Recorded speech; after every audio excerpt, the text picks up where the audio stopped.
cough up the names of these other boards, the advisory boards that they have. You can't find any name anywhere. They've kept it completely secret. This smacks of the CIA, basically, that they came with that from that in the first place. But Peter Thiel and his cohorts, they run Palantir with a iron fist. Nobody else is allowed to have any decisions except for them. Okay, so for a guy that's so worried about tyranny, he sounds like a little bit of a corporate dictator, right? Oh, yeah, absolutely he is. Absolutely. All right, there's more. There's more. I'm going to cover on this tonight on Brandon House Live. You're going to be covering it on Technocracy, which airs tonight at 6 p.m. Central, 7 Eastern, right? Yes. More tonight, folks. Yeah. 6 Central, 7 Eastern, Technocracy News with Logan and Patrick tonight, right here at Worldview Tube. His website is technocracynews.com. Thank you, Patrick, for being with us. Thank you, folks, for being with us. Thank you for your support at worldviewfoundation.com. Take care.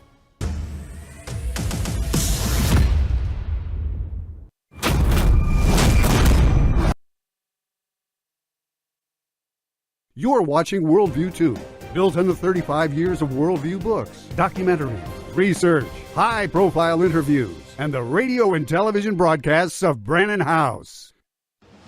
Colonel Rob Maness has a lifelong record of providing dedicated service to this nation. Having worked his way up from the enlisted ranks to full colonel, he served our country for more than 32 years. He has served as a bomber squadron commander, bomb disposal technician, Joint Chiefs of Staff Operations Officer, assisted the National Security Team with the campaign plan for the global war on terrorism. He authored the first theater nuclear war plan and served as the Vice Commander of America's largest airborne intelligence wing. Colonel Rob Maness is a true American hero.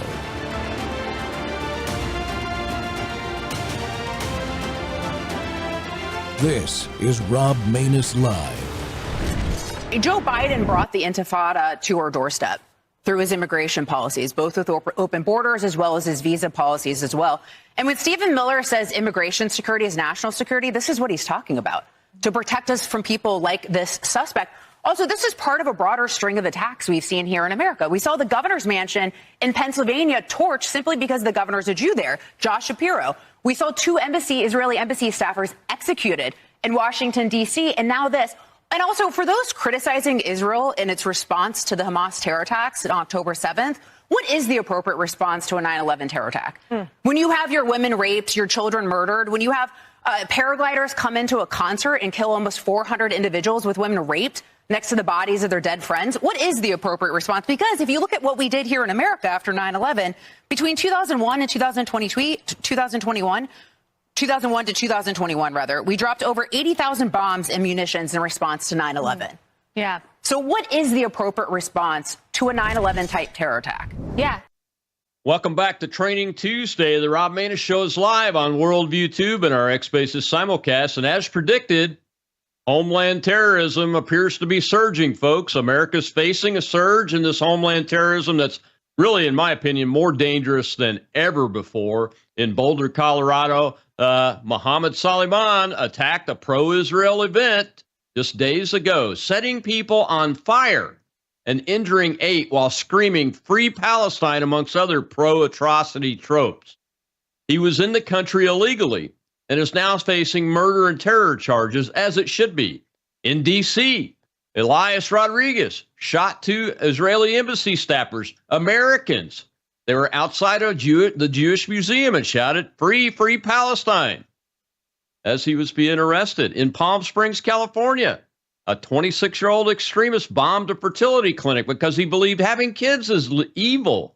In Michigan, 19-year-old Air National Guard airman plotting a mass shooting at a military base for ISIS. He even used a drone to map out his attack before the FBI caught him.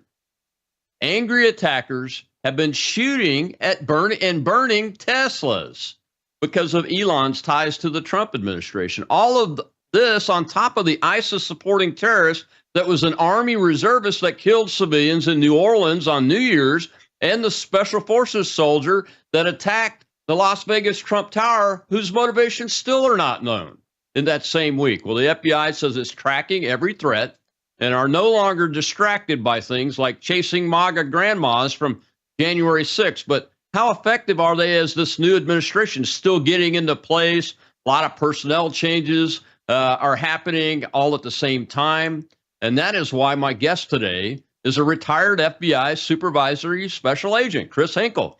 He describes himself on X, and I love this. You're going to love it. A blunt force conservative, frequent radio guest and guest host, and undefeated on the constitutional debate stage. Chris, welcome to the Rob Maness Show, fellow Mississippian. Thank you for having me on the show. It's a pleasure to be here. Yeah, it's a pleasure to have you on. I appreciate it. I've been wanting to do this for some time because we've met about a year ago through various other venues and everything, and we follow each other, and I think we've become friends. But look, man, am I wrong? This looks like a surge to me, although you still hear the term lone wolf, but all of these guys are radicalized by external events, external individual links via the web at a minimum. But it certainly looks like a surge of not only Islamists, but majority of Islamist type homeland terrorism, homegrown and people that are coming in from outside. Well, when you have a president that's in office like Joe Biden, and he's opening up the borders and allowing anybody to come in pretty much with no vetting whatsoever, and you've got a former Department of Homeland Security secretary that he spent more of his time trying to facilitate getting more and more people across the border. It's no surprise that these nefarious actors would come in.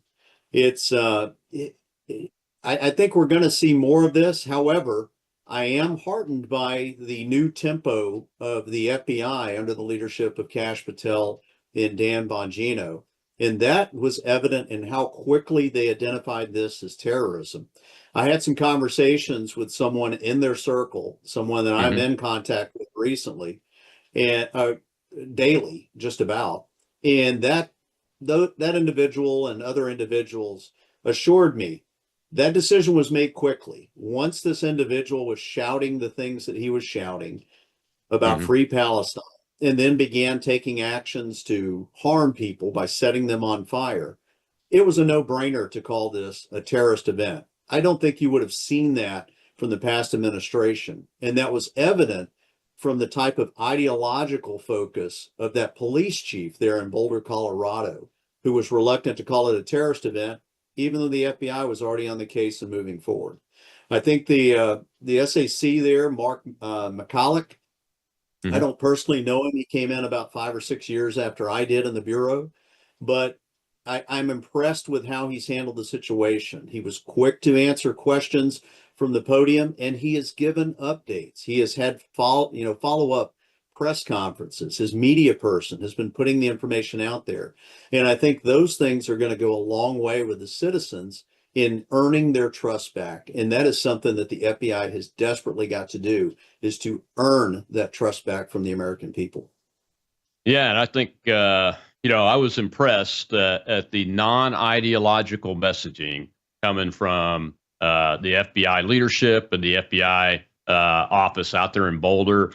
With your contacts on the inside, as the Trump administration has come in and is now getting their feet more firmly on the ground, are folks that are are they telling you, hey, we're seeing good things by removing ideological approaches from the Bureau across the whole country, or are people unhappy with the way the progress is going? I'm making an assumption that the field agents want to see all of that stuff gone. The field agents are excited to have this new leadership and this new tempo.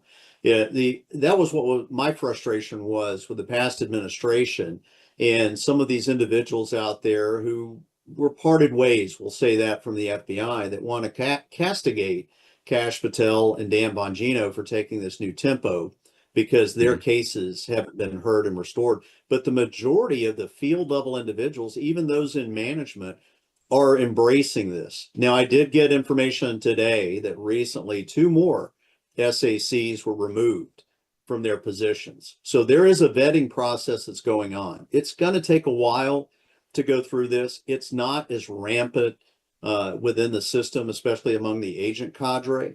But you have to remember, Kash Patel was just sworn in as FBI director 100 days ago this past weekend. Right. So he also has to address real-time threats when he gets in. And I'm sure it's a bit overwhelming. But I do like the tempo of Dan Bongino. Wasn't my first choice for deputy director, but I do like his tempo there that, hey, if you help this guy out, if you played a role in anything in assisting this individual, this terrorist out in Colorado, we're coming after you. There'll be no stone unturned. Yeah, absolutely. You know, it's not lost on me that this guy was a visa overstay, Chris. All the 9/11 hijackers that succeeded were visa overstays. You know, and I know personally how much blood, treasure, and sweat and tears and family sacrifices and losses this country has taken since 9/11.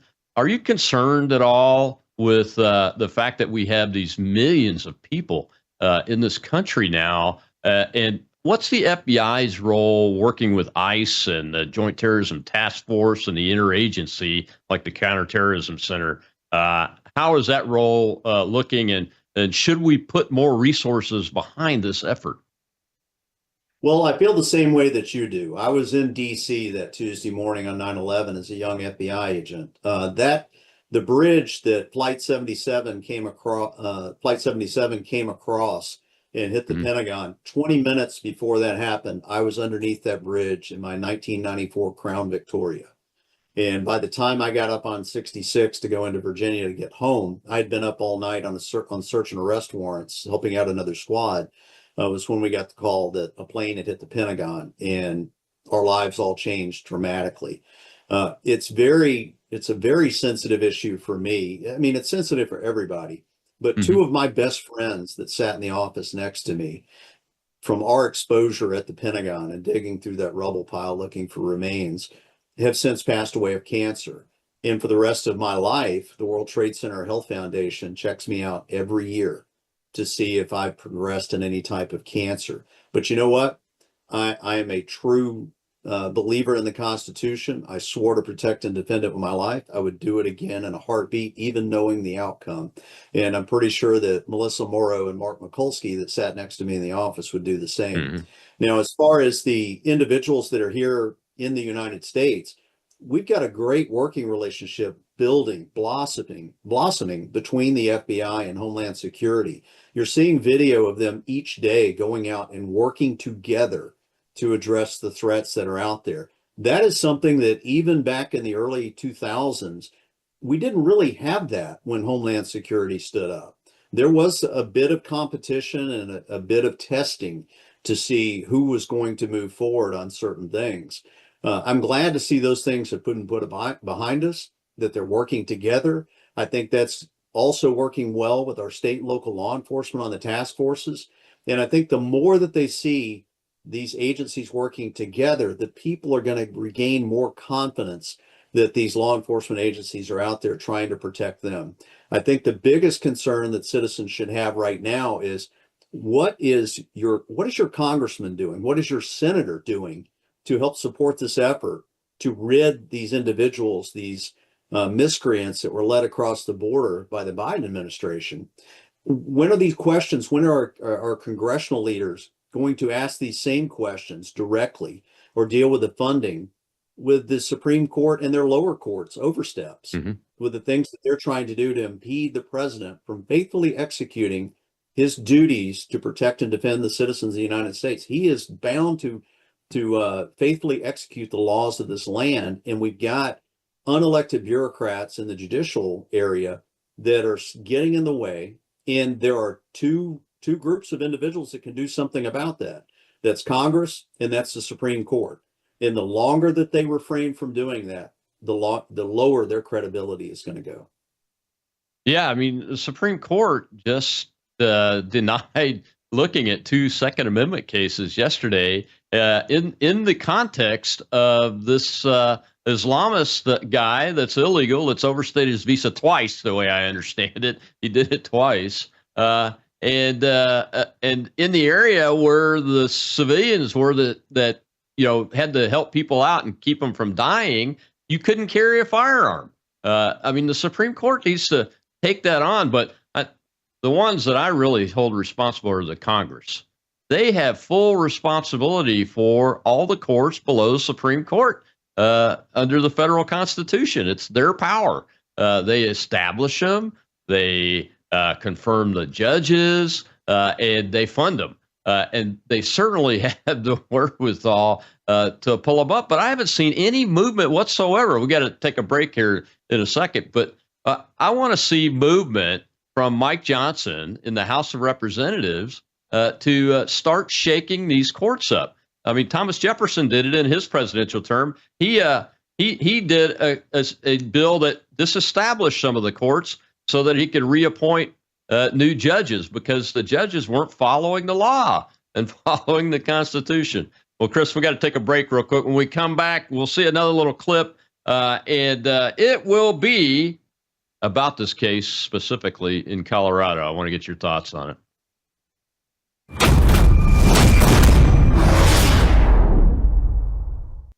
Hello, I'm Brandon House. Would you like to gain access to over 20 years of my radio shows, TV shows, my books? I've written 15 books, and most of those books are ebooks now. And we have conference DVDs, conferences where we filmed our conferences at the Ozarks, literally starting 20 years ago. It's all available in our archived vault. All you have to do is go to worldviewtube.com/vault, worldviewtube.com/vault, and for a reasonable monthly fee, you gain access to over 20 years of Christian worldview programming, news, information, books, documentaries, and a powerful search engine. And folks, it's a great way not only to educate yourself, equip yourself, but it's a big way that you can help fund our continuation as a broadcast network. Please check it out. worldviewtube.com/vault, worldviewtube.com/vault, and help us continue pushing out a Christian worldview.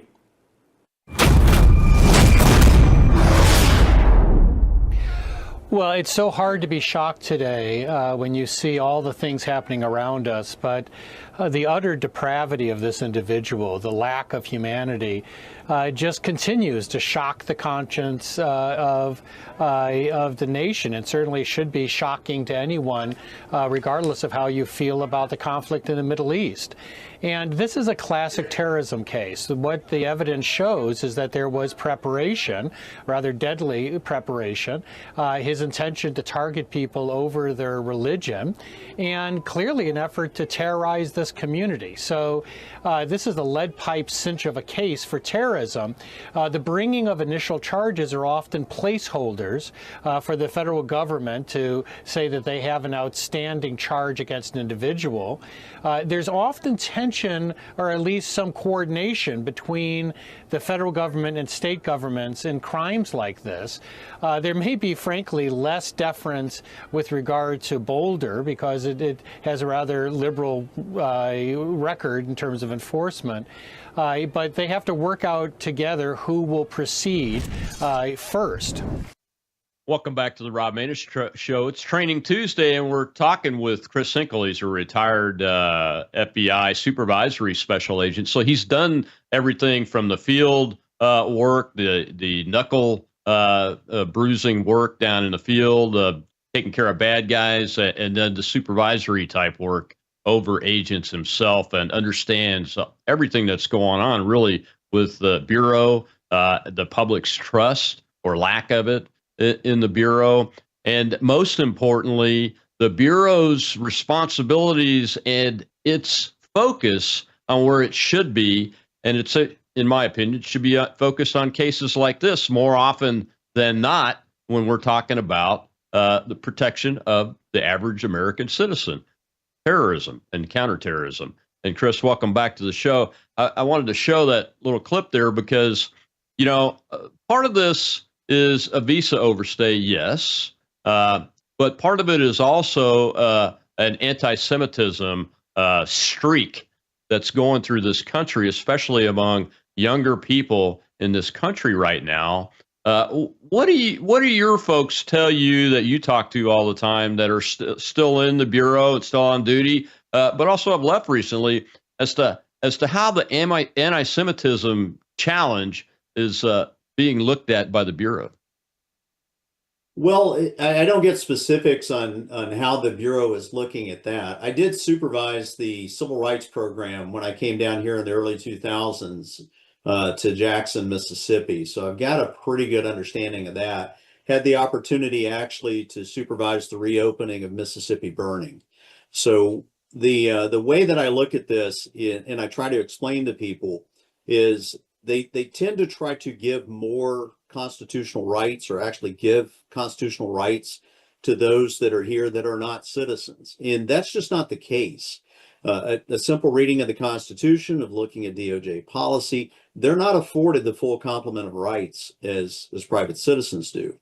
I also am a bit concerned at individuals that don't just take the time to read the Constitution. There are certain powers given to each of the branches that the other branches do not have. And there are certain things that the executive branch can do that even the Supreme Court has ruled is not subject to judicial review. If you go back and take a look in 1948, the last time that the Supreme Court weighed in on the Alien Enemies Act, they specifically said the president is able to do this and it is not subject to judicial review. That should be it. It should be the end of the question, unless, the Chief Justice Roberts and the other Supreme Court justices are willing to hear this and overturn their 1948 decision. They talk all about stare decisis and precedent. Let's stick with that. The president is allowed to do this. I really like what Marco Rubio has answered with this. He's not going to answer the questions of some judge about foreign policy and how they affect foreign policy and immigration. Those are left within the jurisdiction of the executive branch. And the Supreme Court needs to rein in those courts, but also our Congress people need to. You and I have had this conversation here before about even on our own elected representatives. The question I have when I hear a lot of them, and you've seen them out on the campaign trail right now, embracing, engulfing themselves, cloaking themselves in the successes of Donald Trump with the executive orders. And they're saying, I stand with him shoulder to shoulder. Well, where were you the last 4 years? A lot of these things could have been addressed then. But I think the ship's going to be righted. We don't have a lot of time to do that. I want to see more citizens actually question their elected officials about what they have and have not done in the past, and ask them questions and follow-up questions. I hope that's going to happen. I think that's how you and I ended up coming to know each other. Was I started developing a reputation for the guy that would raise my hand in the back of a room of 200 people and ask a question of our elected representatives. And some of those have been, let's just say they've been avoiding those areas since I go back to see if they're going to come back so that I can ask follow-up questions. Well, yeah, I'm glad you mentioned the Alien Enemies Act because this guy in Boulder, the judges would have protected him had he been rolled up in deportation operation already, wouldn't they? Yep. Judges need to understand, that there's that same document that all people, you and I swore to it in the military, I swore to it in the FBI, Congress swears to it, and the judge swears to it. They're supposed to protect and defend the Constitution of the United States. What does that mean? It means that they're supposed to protect the liberties of the citizens of the United States from government. And if government is facilitating this criminal and illegal activity, regardless of which branch they're in, the executive, judicial, or legislative branch, they need to be held accountable for it. And I think it's time that we start holding these judges accountable. And if our Congress won't get together and either defund or just take away some of these courts, I think too many people don't understand the history of these lower courts. Like you said earlier, the Congress created those lower courts, not the Supreme Court. And the Congress can take them away. They've got immense power to do something about it. And the longer they refrain from doing something about it, it's the same thing as the Supreme Court not weighing in on it. They're going to lose credibility. Yeah, and you brought something else up just now, and that is, why haven't our elected officials done something before now? It's not like, look, I'm a Republican, I'll admit it. Why haven't our Republican representatives here at the federal level done something to stop these judges already? I mean, look what happened to President Trump over the last 4 years. Part of that, we did have a Republican Congress at the very, very beginning of that. And we saw judges doing some crazy things even during the Trump administration. Why haven't we seen anything from these guys? I don't know. I have not seen a party in the GOP work so hard to regain the minority. It's almost as if they prefer to be in the minority. And I'm not the only one that thinks this way. I've had some contacts, and you and I have discussed this, about some individuals that could easily fund very large campaigns that have come to me with the same concerns. But even with their vast wealth, it's very difficult to overcome the establishment that's there now that has gotten comfortable with the things that they've been given while they're in office. It's the same reason you see some of these senators like Tom Tillis, Lindsey Graham, Roger Wicker, the ones that embrace that, and they're not beholden to the constituents, they're beholden to their donors because they bring federal taxpayer dollars back to them. It's well past time for the citizens to stand up and exercise that First Amendment right. That if I quizzed most people on list all of your First Amendment rights, there's one that they would miss, and that's petition and seek redress of grievances. That means stand up and ask questions of your elected representatives. That's right. Well, I'll tell you what, I've talked to a lot of people that have been affected by January 6th, 2021, and they all know that one. For sure, because they feel like that their right has been violated in a lot of cases. You know, I wanted to ask you about this term, and I'm asking because I hear it from people all the time. What do you mean this guy was a lone wolf? As I mentioned in the first segment, even if these guys are acting alone in the moment, they've almost all touched something that is involved with a network of some sort or another, whether it be in person or digital or anything else. Why does do the locals like to assign that term to it, especially the media and the local police? I think that comes into that ideology. How quickly in the past, before Donald Trump became president again, how quickly in the past was the assessment made that this was a lone wolf, that this individual acted alone? Even with the assassination attempts on Donald Trump, though we didn't find anybody else that's connected to it. I can tell you in 25 years as a federal agent, 5 of it with the Air Force Office of Special Investigations, 20 plus of it with the FBI. I never investigated a crime that the person is the only one that had anything to do with it, that had no support, no facilitation, that anybody didn't know anything about it. It was, I can't think of one, maybe one bank robbery that we worked, but the majority of the cases that I worked, somebody knew what was going on.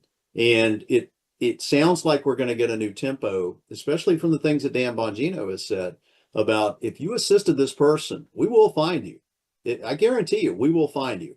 It is shocking. I think some people are shocked at how quickly things can be identified and people can be found. I make it in my private profession now. That's one of the selling points that I have, is when some of my law firm clients are looking for somebody and they're shocked at how quickly I can put hands on somebody and get them in front of me to either talk to them, interview them, or identify them to law enforcement. And I just say, hey, listen, I spent 25 years chasing after people that didn't want to be found and knew how to keep from being found. So somebody that doesn't know I'm looking for them is pretty easy to find.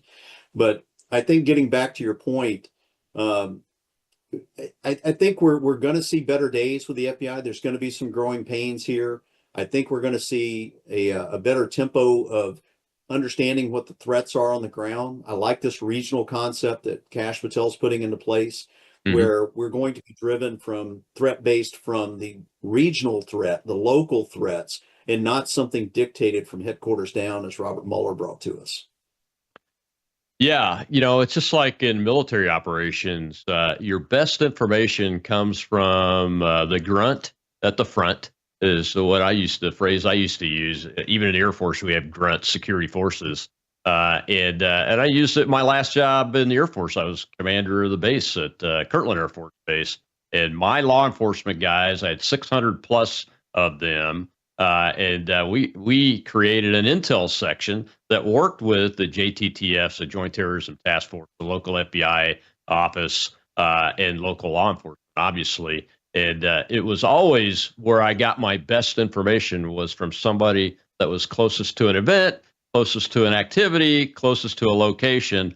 And that's the way it ought to be. I never drove them to try to find something specific from my viewpoint.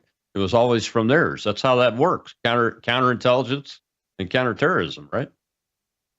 Yeah, I mean it's not a hard concept to grasp. I mean, if I were assigned to a new office, so if I came to New Mexico and was there in Albuquerque in a new office, and I was assigned a crime problem or a crime area, the first thing I'm going to do is sit down and look at, okay, who are the people that would have the information that would best assist me in identifying and eliminating threats before they occur.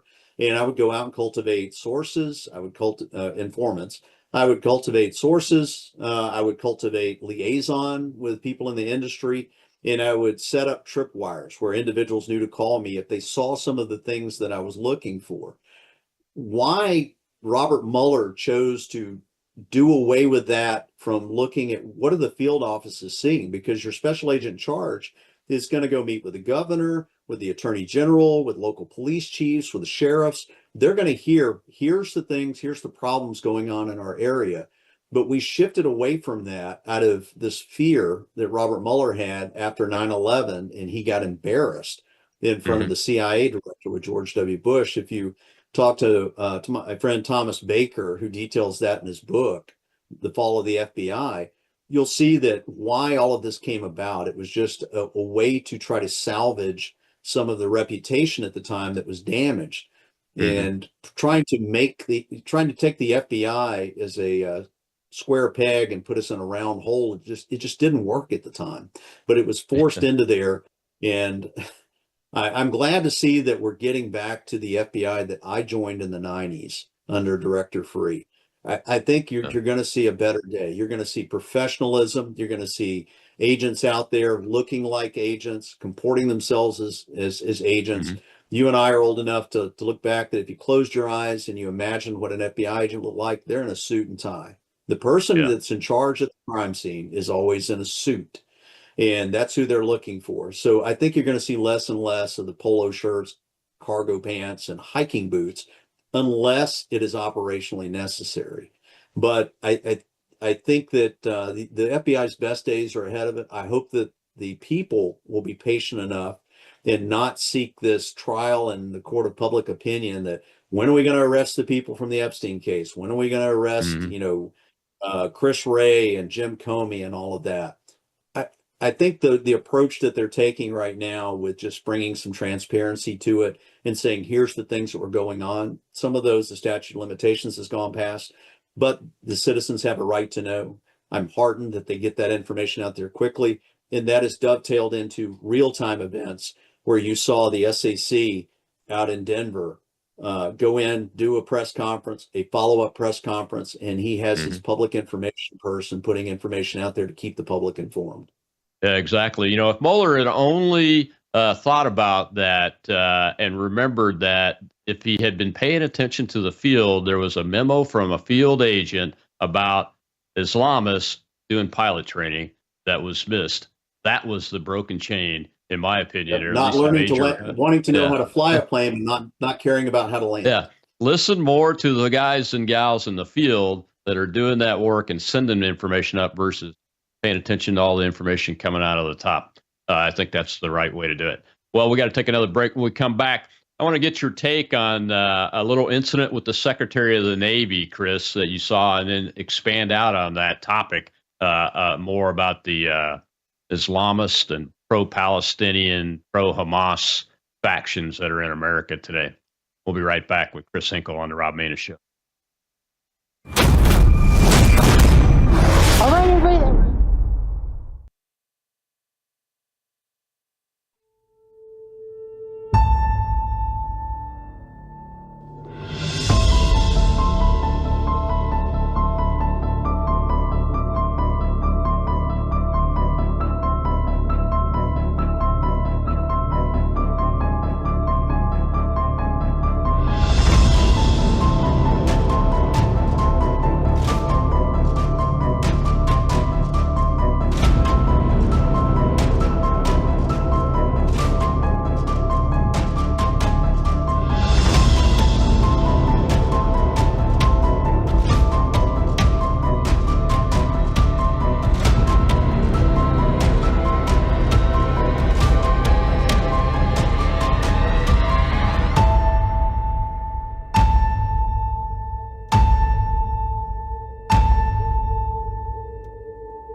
figure out how, if I really want to bring about change and bring about a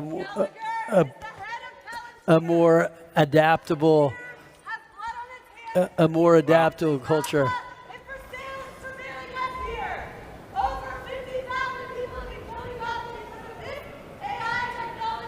Up on your feet. Up on your feet. Hey, Gio. Yeah. Gio. Behind me.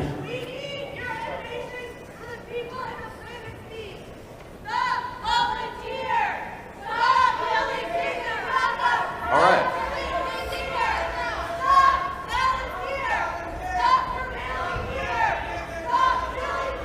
How wonderful, Mr. Secretary, to live in a country where people are allowed to speak their mind, ask questions of their governments, because in fact, the adversaries we're up against, whether they're the genocidal communists in Beijing or the Salafi jihadists in the Middle East, don't allow such luxuries of their own citizens. So apologies for the interruption. Welcome back to the Rob Maness Show. It's Training Tuesday. My guest is former FBI Supervisory Special Agent Chris Hinkle, and who's now retired, and like me, is a public citizen. That we're working to continue to make our communities, our towns, our cities, our state, and our country better. Almost as if we were still on active duty. And Chris, that little scene there, that was the new Secretary of the Navy, Phelan. And the other individual on the stage was former Congressman Mike Gallagher, who was the first chairman of the Select Committee on the Communist Party of China before he left office. So two relatively important individuals. And I don't really want to talk about the fact that those people that are up there supporting Hamas and Palestine and those kind of things are misguided. What I wanted to talk about, though, is the relationship between defense in depth and that, because that was not defense in depth. I've protected presidents as a commander. I've protected presidents as a low-ranking enlisted Air Force EOD tech working with the Secret Service. And defense in depth is how you keep people away from the principal. And they were within arm's length, even closer to the Secretary of the Navy there. And I wanted to get your take on that and how we can improve this, because obviously that's just one small, minor, low consequence as far as outcome incident. But we've had everything from shooting the presidential candidate and hitting him, attempting to hit it, shoot him a second time, and then potentially a third after he became president going on here. What should we be thinking about as policymakers, or making recommendations or asking our representatives about as to what they're doing about how to fix it? Well, what I don't want to see is what happened before. Remember, we had this hearing where the Secret Service, the female Secret Service director, was brought before this committee where she was berated and yelled at, and then she eventually resigned. And they took that as a win of, here, we're fixing things. We've held this person accountable and made them tap out and leave.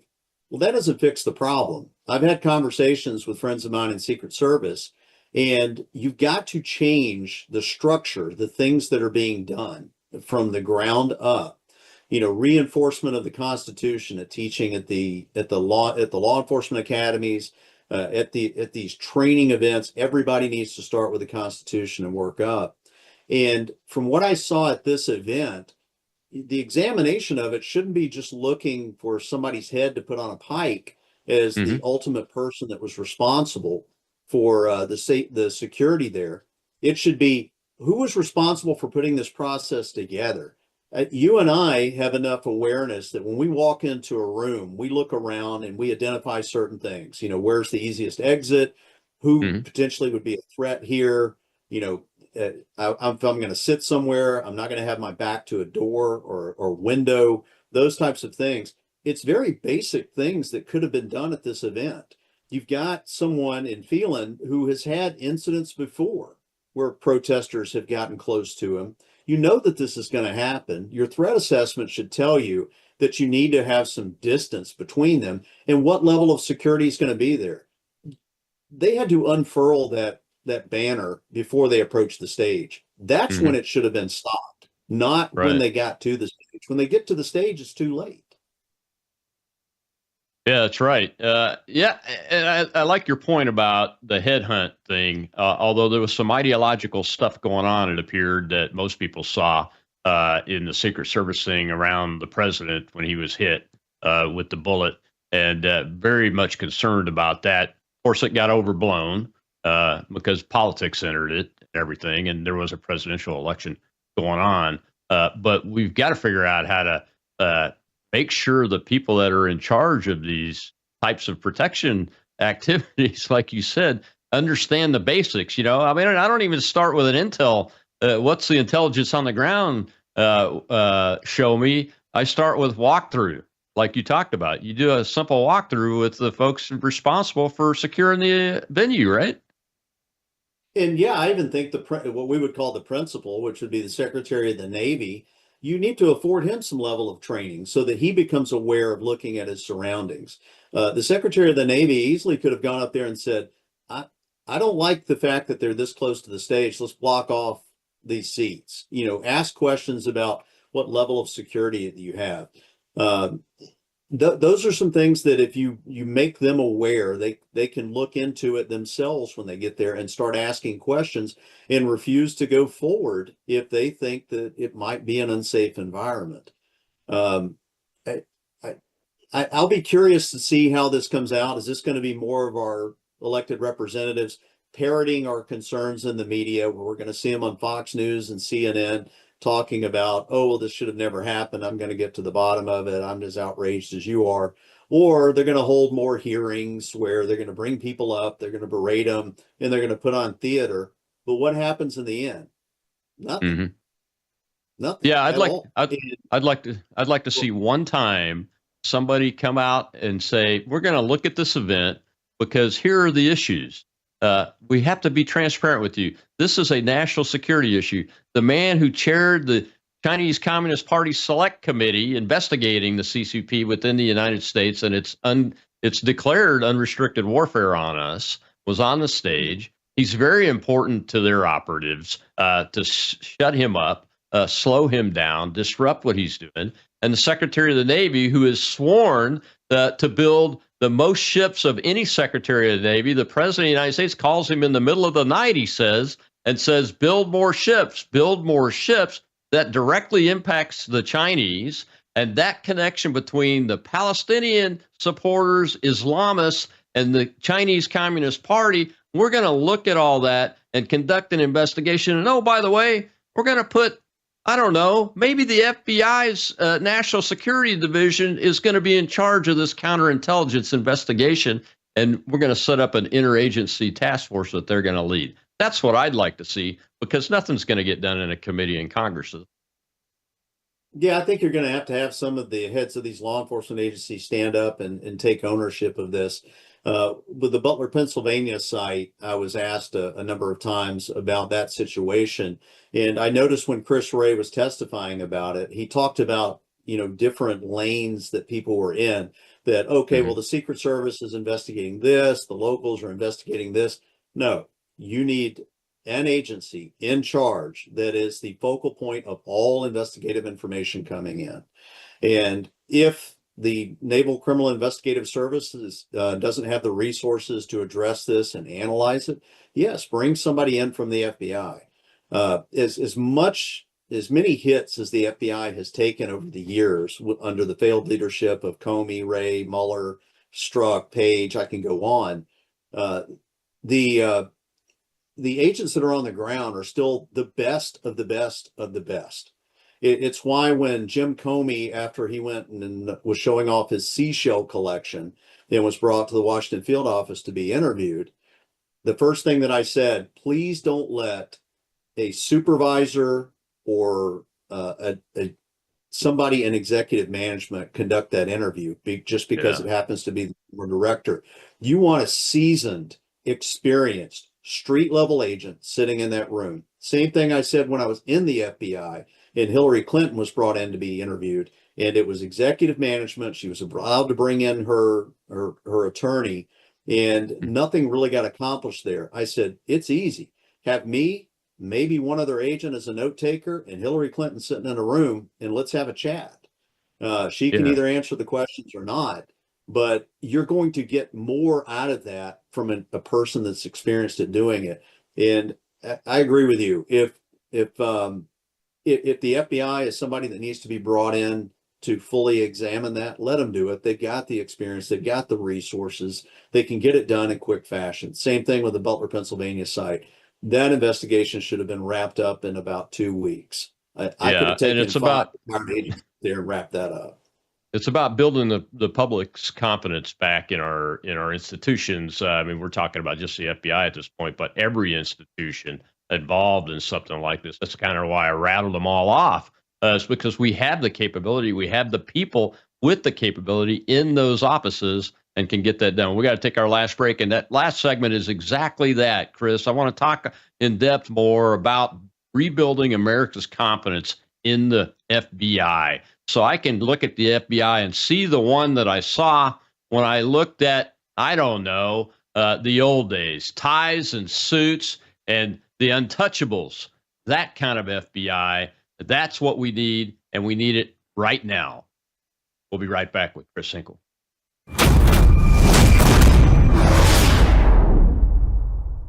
Hello, I'm Brandon A House. little hiccup there, but Is we the got to government straighten out pretty tracking you? quick. Do they have access to all your data? Well, if you go to worldviewtalk.com, you'll find out about a cell phone company that, well, does not store your data. They don't do that. This is what they're known for. They don't store your data. You have privacy. You're not being tracked. That's why a lot of folks are turning to worldviewtalk.com. You'll find their prices are very competitive. All the details are there at worldviewtalk.com. Again, worldviewtalk.com. Oh, while you're there, not only do they have cell phones that aren't tracking you, you can find out about how to get a satellite phone. Should the whole system go down and you want to communicate with a family member or a loved one, you might want to have a satellite phone. Or how about their solar generators? They have great solar generators. Check them all out right now. Worldviewtalk.com, worldviewtalk.com. I just want to be crystal clear on this. I am not asking anyone to believe me. I'm telling you what's there and what isn't. Right. There is nothing in the file at this point on the Epstein case, and there's going to be a disclosure on this coming shortly. We are working through there is video. That is something the public does not. There's video of him killing himself. No, not the actual act, but the entire MCC Bay. There was only one camera. There's video that when you look at the video, and we will release, that's what's taken a while on this. We are working on cleaning it up to make sure you have an enhanced, and we're going to give the original so you don't think there were any shenanigans. You're going to see there's no one there but him. Right. Welcome back to the Rob Maness Show. It's Training Tuesday. My guest today is retired Supervisory Special Agent Chris Hinkle of the FBI. And Chris, I think this is critically important. As you said, Dan Bongino as the Deputy Director and Cash, I think they make a good team, especially with Bongino. I mean, he's trying to be as honest and transparent as they come. And he's being very vocal about what he can and is not able to talk about at what time, but that he wants to get everything out in the open. That's going to go a long way to rebuilding trust, right? I agree. The transparency, the looking the part, acting the part, speaking from professionalism, those are things that I've been espousing for years. Even the last few years I was in the FBI, when we had a propensity of some of the younger agents that spent most days in polo shirts and cargo pants and in hiking boots. I'm like you. I'm old school. There's a reason that you wear the suit. That is the uniform of an FBI agent. And I just had this conversation with Chris Piota, who is a retired executive assistant director of the FBI, and we shared about the same time in the Bureau.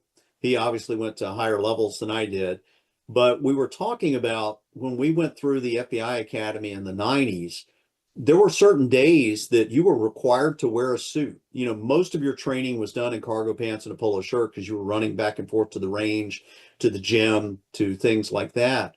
But the days that we were doing professional things, such as executing fake crime scenes, executing fake interviews, executing fake interrogations while we were going through our training, we dressed the part. I carried that with me through my career, and I used to get laughed at by some of the younger agents when I would show up on a scene. If I'm going to be the lead investigator, the lead interviewer of, let's say, a subject, a child porn subject, and we're searching this person's trailer in South Mississippi, I show up on the team and I'm in a suit, and they're asking me why. I said, because that's the uniform. You want to have that level of respect. And some of the answers I would get would be, well, I don't want to put them, at unease immediately. I want to be on their level. No, it's easier to take somebody from an elevated level of tension and bring them down than it is to do the reverse. I got more headway with gangbangers and drug dealers that had experience with law enforcement when I was in the suit. When they walked in, they knew something was different. This is FB1. This is the federal agent sitting down in front of you. And I think once we get back to that tempo, you notice, I don't think I've seen Dan Bongino out of a suit since he's been the FBI deputy director. I think there may have been some pictures when he went down to test his mettle in the gym with some of our offensive and defensive tactics instructors, which from what I hear humbled him a little bit. It's not MMA when you're down there. MMA has a referee and somebody will pull the bad guy off of you before they beat you to death. That doesn't happen on the streets. It's a life and death situation. But I think you're going to see more confidence as we get back to the professionalism, the diligence, the transparency of actually talking the talk and walking the walk. And I'm happy to see that that's making a comeback. Yeah, I am too.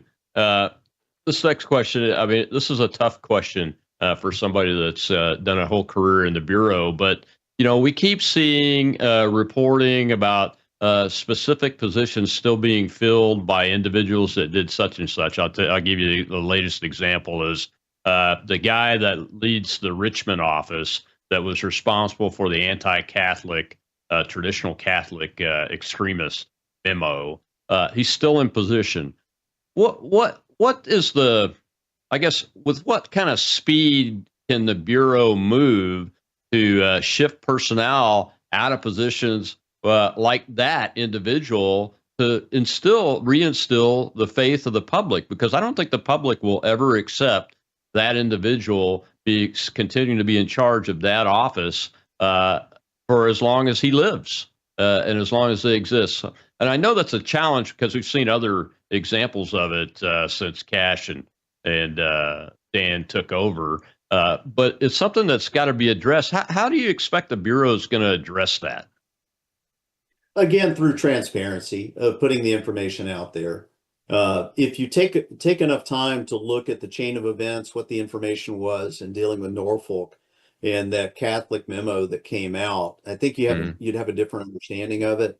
I think that Cash and Dan have, and it feels odd to call them Cash and Dan. I'm still old school. It should be director and deputy director, but to give them the opportunity to assess the situation. And if they're leaving that person in place, there's a reason for it. I just had that similar circumstance with the ascension of Stephen Jensen as the assistant director in charge of the Washington field office. And I came out and defended Stephen Jensen. I worked with him down in Jackson. I know the mettle of the man. And a lot of the things that they were saying about him, trying to say that he was the J6 czar, that he basically ran the show on going after citizens. In a lot of cases, from my experience and my observation, there were a lot of due process rights that were violated with the things that the FBI and DOJ were doing at the time. But I had those tough conversations with people in Director Patel's circle, and was assured that there was a reason that Stephen Jensen was vetted and put into that position to lead to be the assistant director in charge the Washington field office, and the assistant directors in Los Angeles, New York, and New York, and Washington field, they report directly to the deputy director. There isn't a phase of going through an executive assistant director under this regional concept. They report directly to Dan Bongino. So Dan Bongino and Kash Patel had the opportunity to vet this individual. And I was told he's in place for a reason. It's a specific reason, and that reason will become known soon. There's been some indications of things that I think that might be in the media. I'm not going to point out what those are right now. I'm going to let them bring that information to light. But I think the transparency is the best way to go, to give a full accounting of what went on with that memo. Is that the top priority right now, of providing that information out to the public? No, it's not, and it shouldn't be, because there are real world threats that the FBI is having to address on a daily basis. I mean, heck, we just had to surge resources out to Denver to help out there. So you've got to keep track of the real world things. You've got to handle the things, the malfeasance that occurred over the last 15 years in the FBI. And about 99% of that was from the upper level executive management. If you recall, even before Kash Patel became director, there were about 6 or 8 executives that were shown the door. And the fastest way to do that, instead of firing them, was to say, you serve at the pleasure of the director. This Friday, you need to retire. If you don't retire, you're going to be demoted and move somewhere else. That's happening right now. You just had 2 more SACs given that option, and they chose to retire. Absolutely. Well, I look forward to the director and the deputy director being more transparent on a couple of those guys, because I don't think the American people are going to be satisfied until they get some answers on it. It's just one of those things, even with the priorities on it. Well, we got a hand up in our live audience. I haven't had a chance to take a question yet. Let's do that before we get to the end of the show. Got about 30 seconds. Shell is the host over there. Go ahead, Shell. Sir, we have Cookie. Good afternoon. My question is, what do you attribute to the rise of the violence against law enforcement today? It wasn't this way back 30 years ago when I started. Well, I think there's always been violence against law enforcement. The Colonel and I are old enough to remember what went on at the Democratic National Convention back in the 60s, some of the turmoil during the Vietnam era, things like that. I think it's always been there. I think it's been inflamed, and I think some of it, you get to see more of it. It's readily accessible to you through this new media that we have over the internet. It is far more dangerous. I think that over decades of the teaching in our education system, I've had this talk with my dad, who's almost 82, about that is dovetailed into our elected representatives that tend to inflame those feelings. I think that's going to change as we get the respect back. I know when I came in the 1990s, it was an honor when people would come up to me and if they learned that I was an FBI agent, to talk to me. And that changed dramatically toward the end of my career, where even my dad was a little nervous about saying what I did for a living. But I think that the way that happens is we earn the respect back of the individuals by being professionals, strict adherence to the Constitution, and being transparent. Absolutely right, my friend. I appreciate it. Well, Chris, thank you so much for joining us today. This has been a fantastic show. A lot of great information. Folks don't often get the opportunity to get a perspective of somebody that not only was an agent, but that was a supervisor across time frames, that had to have the experience of a lot of these things that have gone on. I definitely appreciate it. How can folks find you? And hope you'll come back again someday. Go ahead. Well, the best way that they can find me, of course, is on X. I'm at BF Conservative, as you said, Blunt Force Conservative. And a little note out there, and you'll see it coming out here shortly. There's about 5 or 6 of us together in a little retired agents group that we've been trying to affect some change from behind the scenes over the last 5 or 6 years, and we're starting to make some headway there. And we've got the Blunt Force Conservative podcast starting now. I just had my first 2 guests this past week, and I will put those out. I will put on X when those are put out there. We're going to slowly work in, and heck, maybe one day I'll be as big as the Colonel here on the social media, but I look forward to having you on so that we can have a thorough, in-depth, candid conversation. And I appreciate the opportunity to speak to the people today.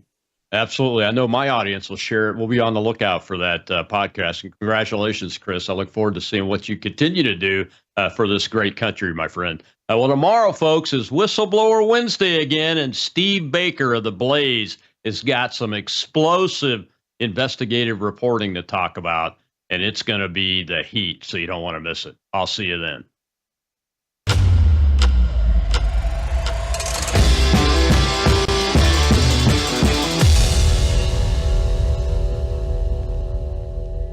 You are watching Worldview 2, built on the 35 years of Worldview books, documentaries, research, high-profile interviews, and the radio and television broadcasts of Brannon House.